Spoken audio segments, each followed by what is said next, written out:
While the Avanti was setting records in the desert, a small company in El Monte, California was building something even more extraordinary, a car that could outrun almost anything on Earth for a fraction of the cost. The Devon SS was the brainchild of Bill Devin, who had a simple philosophy. Take a Chevrolet Corvette engine, wrap it in the lightest possible body, and watch it demolish cars costing 10 times more. The numbers were staggering. The Devon SS weighed under 2,000 pounds, but packed a modified Chevrolet 283, producing 220 horsepower. This gave it a power-to-weight ratio that embarrassed Ferrari, and performance that seemed impossible for 1957, 0 to 60 miles per hour in 4.8 seconds. In 1957. To put that in perspective, the Ferrari 250 GT took 7.1 seconds, the Jaguar XK 150 took 8.5 seconds, and the Corvette took 7.3 seconds. The Devon SS was faster than almost every car on Earth.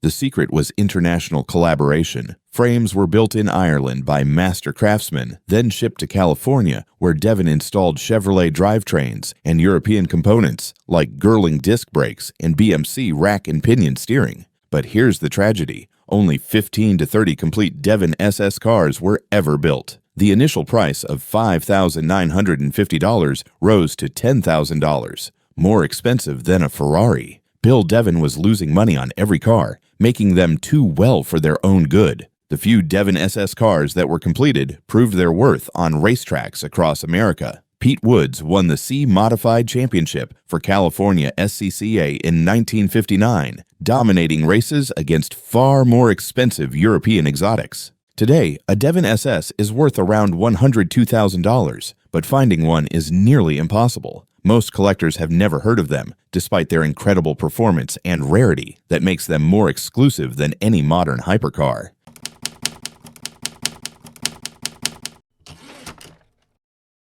While BMW's M division was still finding its feet in the early 1980s, another German company was already building cars that would embarrass most supercars.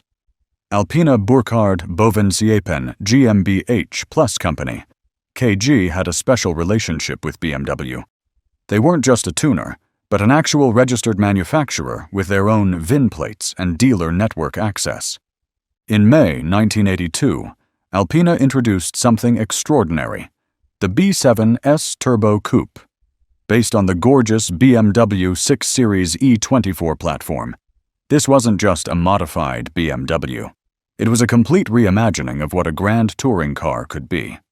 The foundation was BMW's 3.5-liter M30 inline-six engine, but Alpina's engineers completely transformed it.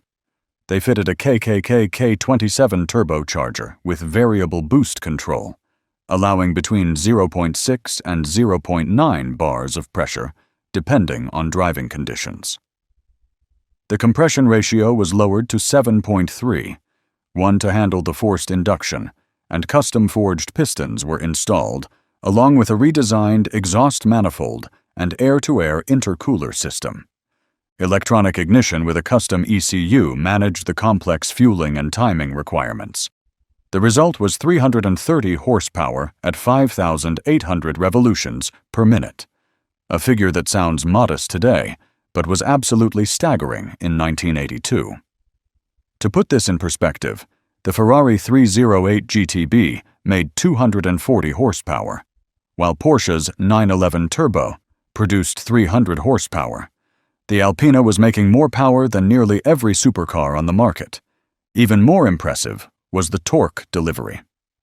The B7 S Turbo produced 500 Newton-meters, that's 369 pound-feet, available from just 3,000 revolutions per minute. This meant effortless acceleration in any gear, the kind of crushing mid-range power that makes highway overtaking almost comically easy. The drivetrain featured a 5-speed manual transmission and rear-wheel drive, with an optional limited slip differential for customers who planned to explore the car's performance potential. The chassis received upgraded suspension components, while massive ventilated disc brakes, 300mm front and 284mm rear, with 4-piston front calipers, provided stopping power worthy of the performance. Measuring 187.4 inches long and 68.1 inches wide, the B7 S Turbo wasn't a small car. At 3,384 pounds, it wasn't particularly light either. But with 330 horsepower pushing that weight, the power-to-weight ratio worked out to 215 horsepower per ton. Excellent for the early 1980s. The performance figures reflected this capability. 0 to 60 miles per hour took just 5.4 seconds, while the metric 0 to 62 miles per hour run required 5.9 seconds. Top speed was an impressive 162.7 miles per hour, faster than most sports cars of the era and achieved with the refined comfort of a luxury grand tourer. Alpina fitted their distinctive wheels and subtle exterior modifications, but the B7 S Turbo Coupe looked remarkably similar to a standard 6 Series. This was intentional. The car was designed for customers who wanted supercar performance without attracting unwanted attention. The interior received Alpina-specific treatments, but again, the changes were subtle rather than dramatic. This was a car for covering vast distances at very high speeds, while maintaining the comfort and refinement expected from a BMW. Here's where the story gets really exclusive. Alpina built only 30 B7 S Turbo Coupes in 1982, 30 cars total. This followed an even smaller run of 60 B7 S Turbo sedans, making the entire B7S program extremely limited, even by 1980s standards. The cars were sold through select BMW dealers worldwide and came with full factory warranty coverage. Alpina's unique status as a registered manufacturer meant these weren't aftermarket conversions. They were legitimate factory cars with proper documentation and support. Today, the B7 S Turbo Coupe is almost impossibly rare. Current market values approach $300,000 for good examples, and finding one for sale is extremely difficult. According to recent auction data, only one example has been sold in the United States in the past 5 years. This rarity has contributed to the car being largely forgotten, even among BMW enthusiasts. The E24 6 Series itself is somewhat overlooked compared to other classic BMWs, and the Alpina variants are even more obscure. Unlike BMW's M cars, which received extensive publicity and marketing support, Alpina products remained exclusive and understated. The B7 S Turbo Coupe represented the pinnacle of 1980s German grand touring performance. It offered more power than most dedicated sports cars, while maintaining the comfort and refinement for long-distance travel. The variable boost system provided flexibility between economy and performance, while the turbocharged engine delivered the kind of effortless power that made Autobahn cruising at 150 miles per hour feel relaxed. Alpina's influence on BMW's later development cannot be overstated. Many innovations that appeared in subsequent M cars were pioneered by Alpina years earlier. The concept of factory-backed performance modifications, the dealer network support, and the focus on complete engineering solutions rather than simple power increases all traced back to Alpina's approach. The B7 S Turbo Coupe remains one of the most exclusive and forgotten high-performance cars of the 1980s. With just 30 examples produced, it's rarer than most modern hypercars, yet costs a fraction of what collectors pay for contemporary Ferraris or Porsches. It represents a lost era when small manufacturers could challenge the established order and win.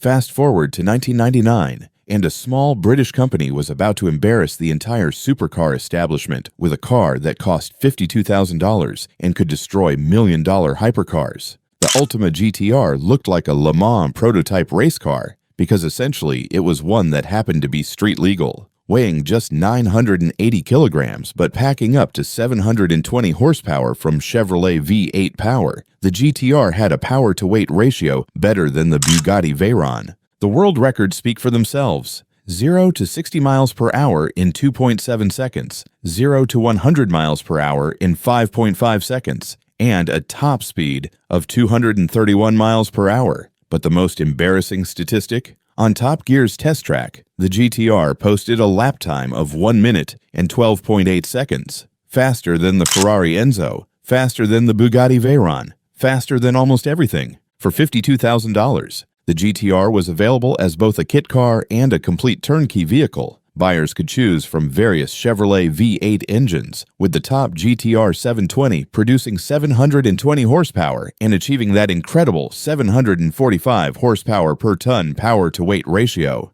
Richard Marlowe's company Ultima Sports built over 400 cars during the GTR's production run, proving there was demand for ultimate performance at a reasonable price. The modular design allowed customers to choose their preferred engine, transmission, and options while maintaining the incredible chassis and aerodynamics. So, why isn't Ultima a household name? Because small British manufacturers don't have the marketing budgets of Ferrari or Lamborghini. Despite building cars that consistently outperform million-dollar exotics, Ultima remain known only to serious performance enthusiasts. Today, used GTRs sell for $52,000 to $91,000, making them the performance bargain of the century. You can buy a car that beats a Veyron on track for less than a loaded BMW 3 Series.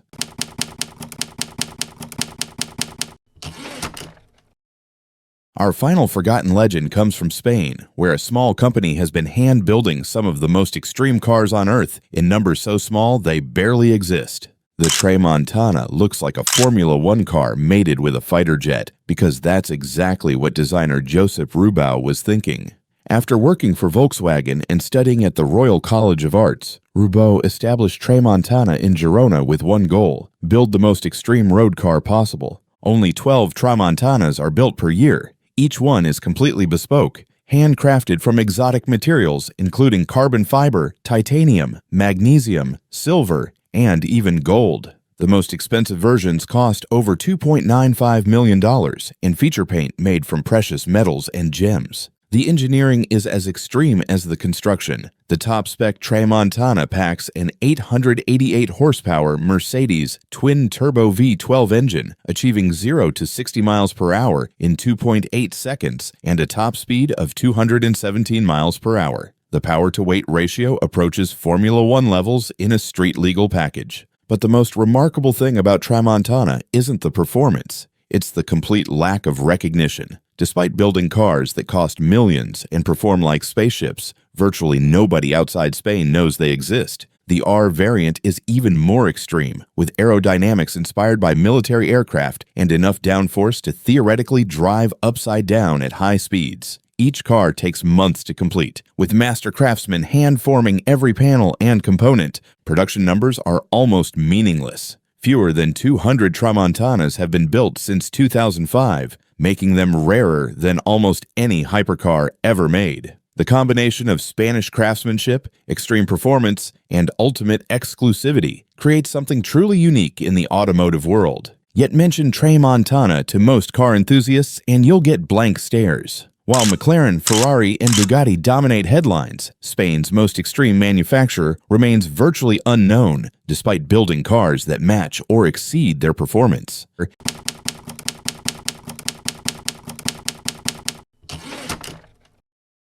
Our journey begins with what would become Lancia's final farewell to the coupe world. In 1997, as the brand celebrated its 100th anniversary, Lancia introduced something special: the Kappa Coupé.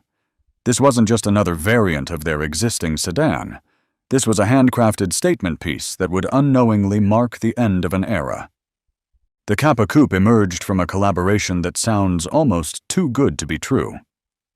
While Pininfarina had styled the sedan and wagon variants, Lancia turned to Carrozzeria Maggiore for the coupe's design, the same legendary workshop responsible for the De Tomaso Pantera. This decision would prove both inspired and problematic. Built on the Tipo 4 platform shared with the Alfa Romeo 166, Lancia Thema, Fiat Chroma, and Saab 9000, the Kappa Coupe received significant modifications to create its distinctive character. The wheelbase was shortened by 120 millimeters compared to the sedan, dropping from 2,700 to 2,580 millimeters. The body sat 37 millimeters lower, measuring 4,560 millimeters in length, 1,825 millimeters in width, and just 1,430 millimeters in height. This dimensional surgery created the coupe's most controversial aspect, its proportions. Fiat CEO Paolo Cantarella's decision to shorten the wheelbase for a sportier character resulted in visual compromises that would haunt the car's reception. The shortened wheelbase created an awkward relationship between the doors and rear wheels, giving the car a slightly truncated appearance that automotive journalists struggled to embrace. Yet, beneath this controversial exterior lay sophisticated engineering. The Kappa Coupe offered an impressive range of powertrains. The base 2.4-liter 20-valve engine produced 175 horsepower, while the 3.0-liter V624-valve unit delivered 204 horsepower. For those seeking maximum performance, the 2.0-liter 20-valve turbo, introduced in 1998, generated 220 horsepower. Even diesel enthusiasts weren't forgotten. A 2.4-liter JTD diesel producing 150 horsepower joined the lineup in 1998. The construction reflected traditional Italian craftsmanship. Built alongside the Fiat Barchetta at Maggiora's facility, each Kappa Coupé received individual attention. Frameless doors enhanced the sporty appearance, while the wider rear track compared to the sedan improved handling dynamics. The drag coefficient of 0.37 represented an improvement over the sedan's aerodynamics. However, timing worked against the Kappa Coupé from the beginning. Launched into a European market dominated by German luxury coupes and increasingly popular SUVs, the Lancia found few direct competitors. Only the Volvo C70 and Peugeot 406 Coupe occupied similar territory in the late 1990s, leaving the Kappa Coupe in a remarkably empty niche. Production numbers tell the story of its commercial struggle. From January 1997 to March 2000, Maggiora completed just 3,263 coupes out of 117,216 total Kappa vehicles, less than 3% of the model's overall production. This extreme rarity wasn't by design. It was a reflection of limited demand for a car that never received proper recognition. The Kappa Coupe's failure wasn't due to poor engineering or construction quality. Instead, it suffered from Lancia's evolving brand image. Once synonymous with rally victories and sporting excellence, Lancia had become associated with staider, older customers by the late 1990s. The coupe's sophisticated character and premium pricing couldn't overcome this perception. Today, the automotive world recognizes what it lost.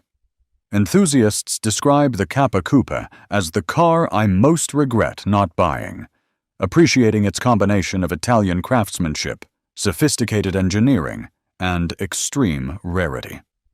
With average prices around $3,345 and the highest recorded sale reaching just $5,500 in April 2023, these machines represent remarkable value for those seeking genuine Italian automotive artistry.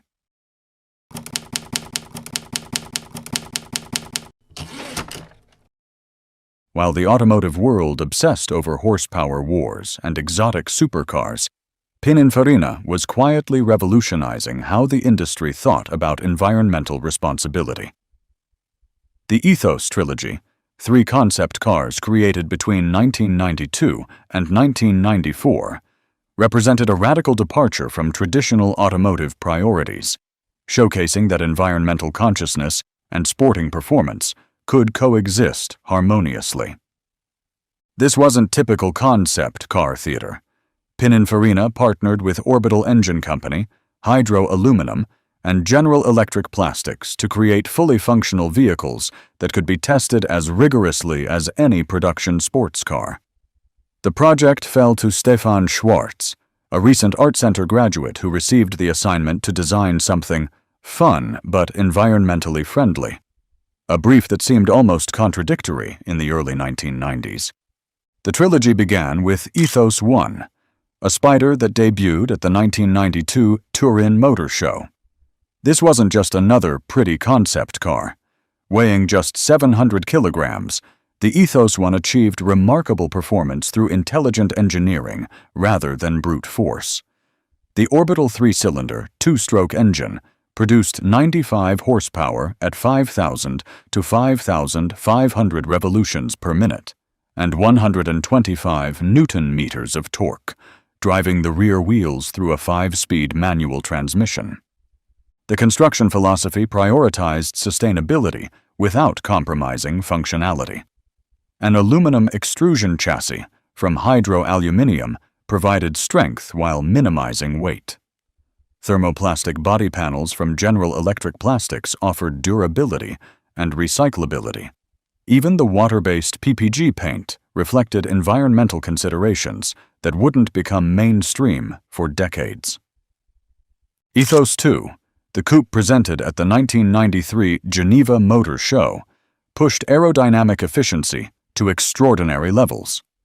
With a drag coefficient of just 0.19, this machine achieved numbers that modern hypercars struggle to match. The sleek bodywork wrapped similar mechanicals to the Spider, but the focus shifted toward maximum efficiency rather than open-air motoring. The trilogy concluded with Ethos 3, unveiled at the 1994 Turin Auto Salon. This city car measured just 3.20 meters in length, yet accommodated 6 passengers in 2 rows of 3. The most innovative feature was the sliding driver's seat that could position the driver on the left, right, or center of the vehicle, a prescient solution to changing traffic patterns and parking challenges. What made the Ethos trilogy truly remarkable was its real-world capability. Test drivers pushed these concepts as hard as the latest European exotics at the Mireval circuit, confirming that environmental responsibility didn't require performance compromises.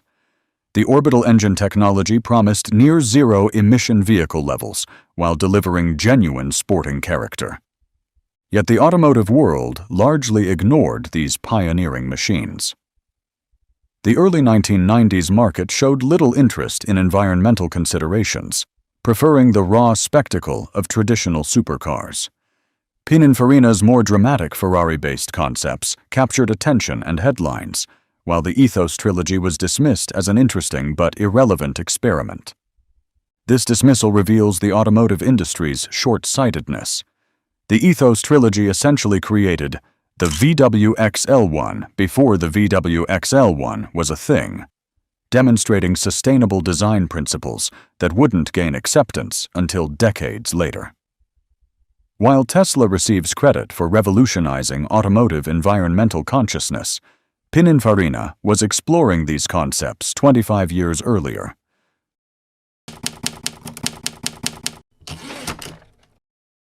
In 1996, the automotive world witnessed something unprecedented. Stola, long known as a behind-the-scenes collaborator for major manufacturers, stepped into the spotlight with their first independent creation, the Dedica.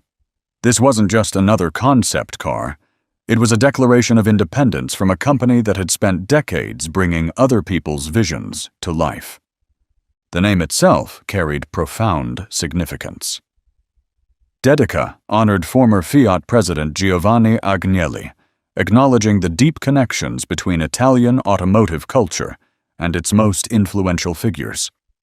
This tribute demonstrated Stola's appreciation for their heritage while announcing their intention to create automotive art under their own banner. The timing of this transformation couldn't have been more appropriate. Stola had just completed development of the Fiat Barchetta, giving them intimate knowledge of the platform they would use as their foundation.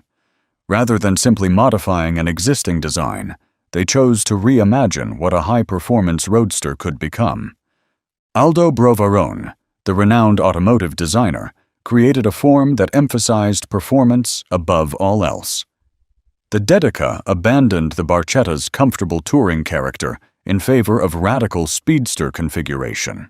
Windows were cut down to just 20 centimeters in height and rendered non-operational, while a plexiglass wind deflector replaced traditional windscreen protection. The center console disappeared entirely, creating a focused, purposeful interior environment. The exterior wore a distinctive aquamarine color scheme that set it apart from typical automotive palette choices. Broverone's elegant lines emphasized the car's performance focus while maintaining the sophisticated character expected from Italian automotive artistry. This wasn't crude modification, but thoughtful reinterpretation of the donor platform's potential. Mechanically, the Dedica represented a dramatic departure from its Barchetta foundation. The standard 1.8-liter naturally aspirated engine gave way to a 2.0-liter turbocharged unit borrowed from the Lancia Thema. This power plant generated 262 horsepower, a substantial increase over the Barchetta's modest output. Combined with aggressive weight reduction that brought curb weight down to 1,020 kilograms, the performance transformation was dramatic. The numbers spoke for themselves. Top speed reached 270 kilometers per hour, 167 miles per hour, while acceleration from 0 to 100 kilometers per hour required just 5.8 seconds. These figures put the Dedica in genuine supercar territory, competing with machines costing many times more. The achievement was particularly remarkable given the front-wheel drive configuration, a layout typically avoided for high-performance applications. Stola's debut creation made impressive appearances at the 1996 Turin Motor Show and Concorso d'Eleganza Via d'Est, prestigious venues that elevated the project's profile. These presentations announced Stola's evolution from skilled collaborator to independent creator, launching a decade-long series of prototypes that would run from 1996 to 2006. The Dedica's significance extended beyond its impressive performance specifications. It marked a crucial transition period in the Italian automotive industry during the mid-1990s, when traditional coach builders were seeking new roles in an increasingly consolidated marketplace. Rather than simply becoming contracted manufacturers, Stola chose to demonstrate their creative capabilities through independent projects. Yet despite its impressive credentials and prestigious debuts, the Dedica remained largely unknown outside Italy. Limited documentation and exposure beyond specialized automotive publications meant that most enthusiasts never encountered this remarkable machine. The combination of extreme performance, elegant design, and historical significance should have made it a landmark achievement. The project also showcased the potential for extreme modifications to mainstream platforms. By demonstrating that a Fiat Barchetta foundation could support genuine supercar performance, Stola proved that innovation didn't require exotic materials or astronomical budgets. Intelligent engineering and focused development could transform humble beginnings into extraordinary results.